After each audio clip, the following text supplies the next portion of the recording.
Dear Mom, Dear Dad, Dear America.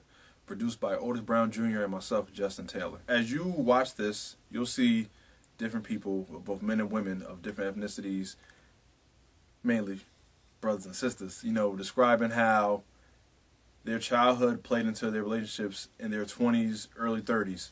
Because we go through this thing of life when you grow up and you're a kid, you're such a sponge. You see how your parents interact, whether you're in a single mother home, dad, or joint. We pick up on things that hinder us in a way and also help us. It's some things that you might make you feel uncomfortable with your partner on how you act towards them. It's a lot of things that we blame on our childhood. And the biggest thing about being an adult is that you unfortunately have to leave things about your childhood that makes you uncomfortable in the past. And it's hard because we see things that, let's say your parents might have went through a divorce, a breakup, or unfortunately a death, God forbid, and it hurts us. It makes us think certain things like, well, why did this happen? Why did that happen? And we all need therapy. So when you watch this, take this as a group therapy session, but also a group lesson.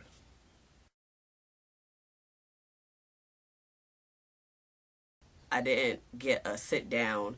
This is what relationships are. This is what you should look for. This is how a man should treat you type of talk. I don't think ever in life, aside from maybe one or two that I might have had with my older sister, but never from mommy. We actually didn't have many.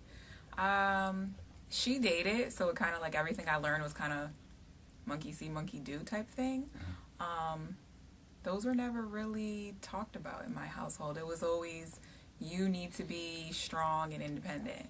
It wasn't so much what to do when you're dating, what role the man really plays. She didn't particularly tell me anything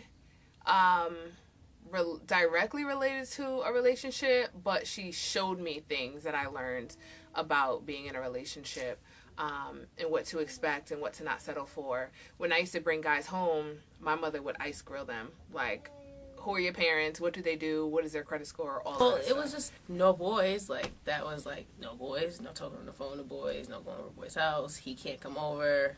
Who's his mother? Like that. But it was never like, I don't know. I really wasn't doing anything in high school for her to talk to me about stuff like that. I We guess. never really had those conversations, but my mom was just so destroyed from my father that she pretty much just poured her pain into my brother and I. You know what I mean? Just basically saying, whenever you get a woman, you treat her like this. You always treat her with respect, and treat your girl how you would treat your mother.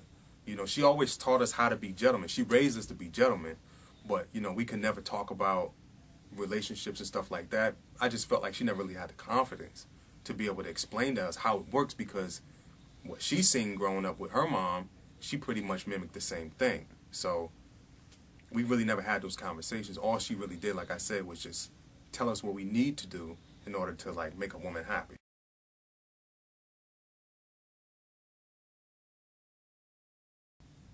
My mother would always say, guys are always stupid in some way.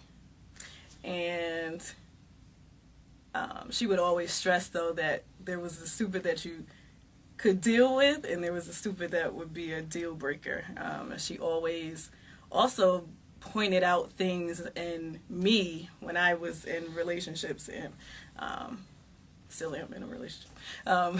But she would point out things in me that was silly as well. I don't want to say stupid, but issues that I may have had that could come between. Growing up, I witnessed a lot of domestic violence. So once they separated, my mom, she was just like, you shouldn't have to take that and all of that stuff.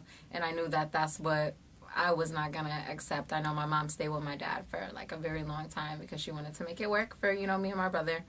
But it just wasn't a good environment for us to be in. What I kind of translated from watching, her and my father being together was to not take any BS, and not to stay just with someone just because you have children with them, especially if it's violent, because it can affect the kids.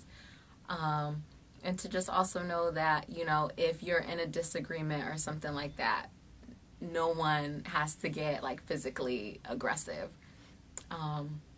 So her just explaining that, to me, and knowing that, you know, it's not okay for anybody to put their hands on you. She was like, once a man leaves you or you leave a man, never take him back. Don't chase him.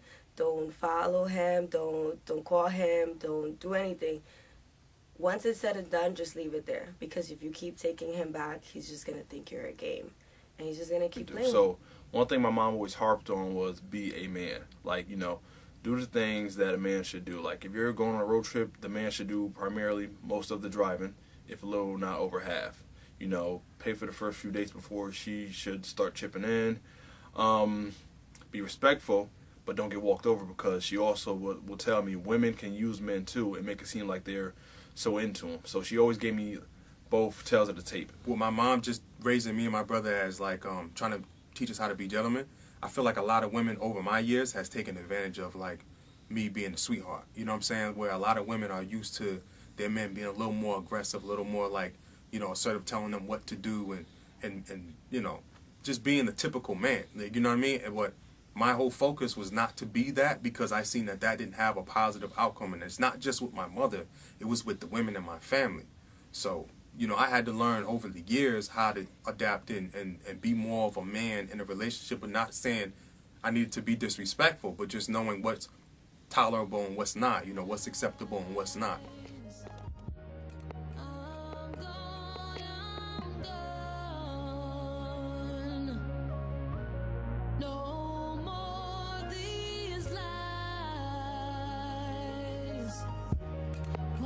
So hard to understand this. You're the one that left and found another chick.